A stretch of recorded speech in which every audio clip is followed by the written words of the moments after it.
Salut, on se retrouve pour une nouvelle vidéo et donc aujourd'hui vidéo du deck profile de Bastien Motry, donc membre de la Team Ultimate qui termine cinquième lors du WCQ Châteauroux.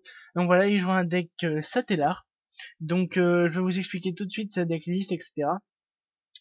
Donc alors, il jouait déjà 3 Satellar Altaïr, donc voilà, ça c'est la base.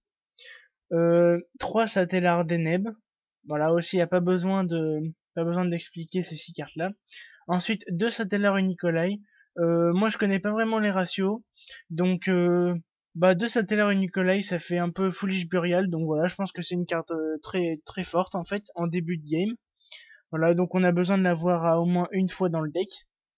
Donc là, il a joué à 2, donc je pense que c'est pas mal. 2 Satellar Knight Vega, donc ça c'est vraiment le Satellar qui fait exploser le deck. Voilà, ça peut vous permettre de faire 50 Invox P dans le tour. C'est une carte très très puissante. Dans le main, dans le main deck, il joue aussi Thunder King Reo, donc ça pourrait en choquer certains. Sauf qu'il m'a expliqué que qu'il pouvait adapter son jeu par rapport à ce qu'il affrontait, voilà. Donc il peut faire Thunder King Reo contre Necros, tout simplement gagner la partie en invoquant des monstres du style Altaïr, tout ça en attaque, etc. Donc voilà. Donc pour lui, il préfère avoir dans le main deck des cartes pour contrer le Necros directement, voilà. Même si c'est une carte qui peut lui toucher son deck, il préfère quand même l'avoir.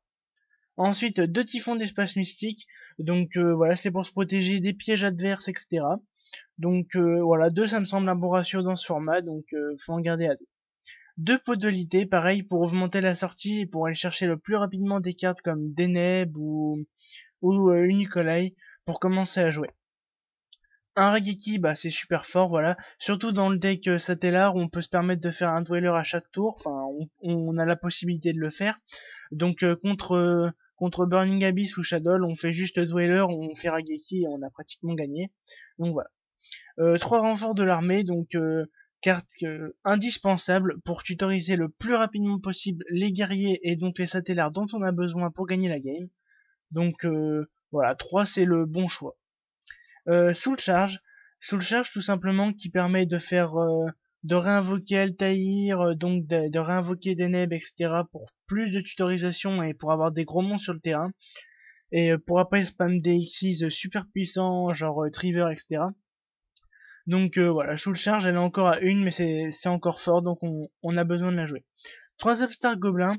Donc voilà, pour augmenter la rapidité du deck, pour piocher nos cartes pièges pour nous défendre, etc. Pour tirer des Deneb, des Thunder King Reo contre Necros, etc. C'est vraiment une très très bonne carte. Et dans ce format, donner 1000 à l'adversaire à part contre Clifford, je pense que ça nous dérange pas.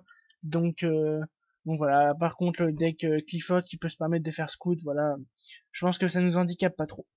Ensuite, une Bottomless Trapole, carte revenue à la mode dans ce format. Dans le précédent format, j'aimais moyennement ça, là dans ce format c'est quand même pas mal. Donc non, c'est une carte qu'on peut toujours se permettre de jouer, voilà. Ça dépend contre Necro, c'est moyennement fort. Si on arrive à bannir Trishula adverse, au moins on est sûr que si l'adversaire en joue pas deux, on est sûr qu'on se la reprendra pas dans le duel, etc. Donc voilà. Ensuite, Bref Skill. Donc Bref Skill, c'est pour contrer Trishula, voilà. Une carte qui fait vraiment peur aux joueurs de deck qui ont l'habitude de tutoriser. Donc c'est pour contrer Trishula, pour contrer les Darklow qui empêchent de tutoriser avec des nebs, etc. Donc voilà. 3 Call of the Hunted, c'est facile, on a besoin de faire revenir notre Satellar Knight Deneb le plus rapidement possible, enfin le plus souvent aussi. Faire revenir Altaïr des fois si on a envie de faire une X6 après, donc voilà. Une carte très très forte. Ça peut être pas mal en combo avec Thunder King Reo, votre adversaire joue n'importe quoi, genre renfort de l'armée, tout ça, vous chaînez Call of the Hunted, vous réinvoquez Thunder King Reo, il peut pas tutoriser, c'est une carte vraiment pas mal. Findy Shen à 3 tout simplement dans l'optique de pas se prendre des trichous là sur la tête tout le temps, puis de contrer des cartes genre mathématicien, etc. dans ce format, c'est pas mal fort. Pour contrer des Shadow, des Falco, des Beasts, des choses comme ça, c'est très très fort. Des Construct. Ensuite, pareil, deux Miroir Force. Donc Miroir Force, c'est une carte qui reste très très fort, voilà. Dans ce format, faut pas s'en priver. Beaucoup de decks vont avoir tendance à tenter l'OTK le plus rapidement possible. Donc tout simplement, bah, ça nous permet de nous protéger. Et voilà. Donc un oasis des âmes de dragon, donc tout simplement pour faire revenir encore une fois un Deneb ou un Altaïr, etc. Pour faire des excellents combos et donc faire du CA, du CA, du CA. C'est vraiment le but du deck Satellar aujourd'hui. Donc voilà. Ça fait un quatrième appel de l'étranté, donc c'est une très bonne carte. Solemn Warning, carte qui est bah, forte dans le format. Voilà, bah ça nous permet d'annuler tout ce qu'on veut. Le but de jouer Satellar, le but de jouer Solemn Warning, c'est aussi de pas se prendre Denko Seka sur la tête, voilà. Donc voilà, on a besoin du Warning en main deck.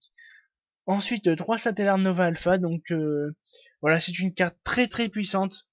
Elle vous fait piocher des cartes et en même temps elle annule ce que vous voulez. Donc voilà, elle peut annuler plein de cartes vraiment.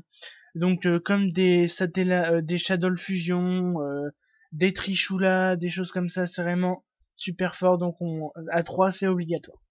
Ensuite, Torrential Tribute. Donc Torrential Tribute, c'est une très bonne carte dans ce format. Comme je vous disais, beaucoup de decks comme Clifford, etc. vont se projeter très vite vers l'avant pour avoir un OTK. Et du coup, bah, un Torrential Tribute très bien placé, ça peut bah, facilement vous faire gagner la partie. Donc voilà. Vanity Emptiness. Donc Vanity Emptiness c'est fort quand on a des gros bourrins genre Nikolai ou Altair sur le terrain. Ensuite quand on a un gros Xyz impétable ou des gros Xyz bah, qui peuvent pas être facilement destructibles au combat, c'est quand même très très fort. Donc voilà, donc on va passer très rapidement donc au side deck. Donc 3 maxés contre le match-up contre Burning Abyss. Voilà, tout simplement bah pour tirer des bonnes cartes assez facilement, voilà. Maxé, ça dissuade aussi des fois l'adversaire d'aller faire sa petite loupe, etc. Donc voilà, très très bonne carte. Dark Hole, pardon. Donc ça vous permet de détruire bah, des monstres, voilà, des monstres gênants. Ça peut vous permettre de détruire encore une fois Dark Law, des choses comme ça. Donc voilà. Le troisième, euh, le troisième typhon, donc bah voilà, si on voit que l'adversaire joue trop avec les MP, etc., on met typhon. Voilà, ça peut vous permettre de détruire les décrets royaux aussi adverses, des cartes comme Macrocosmos, des choses qui pourraient vous gêner. Donc voilà, Royal Décret est vraiment une très très bonne carte dans ce format, donc on a besoin de typhon pour les détruire. Ensuite, Bref ou Skill, donc encore une fois dans l'optique de pas prendre des trichoulas, de tuer des manjus, des mathématiciens, des choses comme ça, donc voilà. Ensuite, 2 Chaos Trap Hall, donc ça c'est uniquement pour pas prendre Denko Seka, puis ça vous donne forcément un bon match-up pour tout ce qui est Satellar en miroir, donc du coup, Shadow, Burning Abyss, tout ça c'est vraiment une très très bonne carte. Donc Chaos Trap Hall, voilà, c'est une très bonne carte. Ensuite, 3 mistakes. Donc ça, on reste dans l'optique de battre Necrose. Voilà, même si ça touche le Satellar, sa manière de le jouer. Quand on fait attention à comment on joue certaines cartes, voilà, la mistake peut ne pas trop nous handicaper pour gagner un duel. Donc on en a besoin. Ensuite, Shadow Imprisoning Mirror. Donc ça, c'est contre Burning Abyss et Shadow encore une fois. Donc, bah voilà, on en a besoin tout simplement parce que c'est une carte dont on n'a pas à se passer, je trouve. Cohue cérébrale, une seule. Donc c'est parce que le joueur bah, n'est pas super fan de cohue cérébrale. Moi je trouve que c'est une bonne carte personnellement dans le format. Mais bon, lui apparemment, une Mind Crush, ça lui a pas forcément été défavorable. Donc voilà, il va continuer à jouer une Mind Crush, je pense. Donc passons rapidement sur l'extra deck. Donc l'extra deck est assez... bah il ressemble assez quand même aux extra decks de Satellar. Donc on a un Dweller, donc comme je vous ai expliqué, Dene plus Altaïr plus Ragiki, ça fait Dweller contre Burning Abyss, c'est très très puissant. Le Bunjenten Tsukuyomi qui vous permet de recycler votre main si vous avez une mauvaise main. Voilà, ça peut vous permettre d'envoyer par exemple un Réo au cimetière et ensuite de le faire revenir avec Call of the Hunted, donc voilà, c'est une très bonne carte. Kennergun, donc pour se protéger des veilers adverses. Voilà, vous faites Kennergun, ensuite vous invoquez Deneb ou Altaïr, vous prenez pas le Veiler. Castel, encore une fois, pour envoyer n'importe quoi. Contre Shadow, c'est fort. Contre Burning Abyss, du coup, c'est très fort. Vous renvoyez le Dante, la Construct, tout ça, vous avez... L'adversaire a pas l'effet, c'est une très grosse carte. Deikusto Emerald pour envoyer les Deneb, les Altaïr, tout ça, tout ce qu'on a besoin pour les renvoyer dans le deck et pour recommencer donc à refaire du CA. Exciton au cas où on est dans une mauvaise posture, on rase le field. Cowboy, ça permet de terminer des duels sans attaquer, donc voilà. Le 101 est encore une très bonne carte dans ce format, voilà, ça permet de gérer des trichoulas adverses, des choses comme ça. Donc numéro 80 qui permet en match miroir, en match contre Shadow, tout ça de manière des bonnes cibles à l'adversaire, de manière des grosses cartes, donc voilà, c'est une très bonne carte. Ensuite, 2 Satellar Constellar Diamond, donc c'est une très bonne carte, voilà. Ça peut vous permettre de gagner des games facilement contre des decks dark, donc voilà. Et des decks qui envoient des cartes depuis le cimetière, donc voilà. Deltero, c'est une bonne carte, voilà, qui est jouée à 1 dans cette decklist, bah c'est quand même pas mal, et c'est une bonne carte, et moi franchement je pense que je la jouerai qu'en une fois pareil, ou voire deux, mais c'est limite. Le Satellar Night River, qui est pour moi le meilleur Satellar Xyz disponible, voilà. Ça peut vous permettre de renvoyer des calls, des Fiendish chaînes dans votre main, etc. Et ensuite de mêler une carte de la main de l'adversaire, donc c'est vraiment une très très bonne carte. Et finalement le nouveau Tellark Knight, donc Ptolémaeus, donc qui reste une bonne carte, voilà. Ça peut faire pas mal de combos. Je me rappelle plus vraiment l'effet, mais je sais que c'est une bonne carte. Et puis bah voilà, ça a 2006 de défense, donc avec un petit nez, ça peut vous permettre de passer un monstre indestructible sur le terrain. Donc voilà, c'est quand même super fort.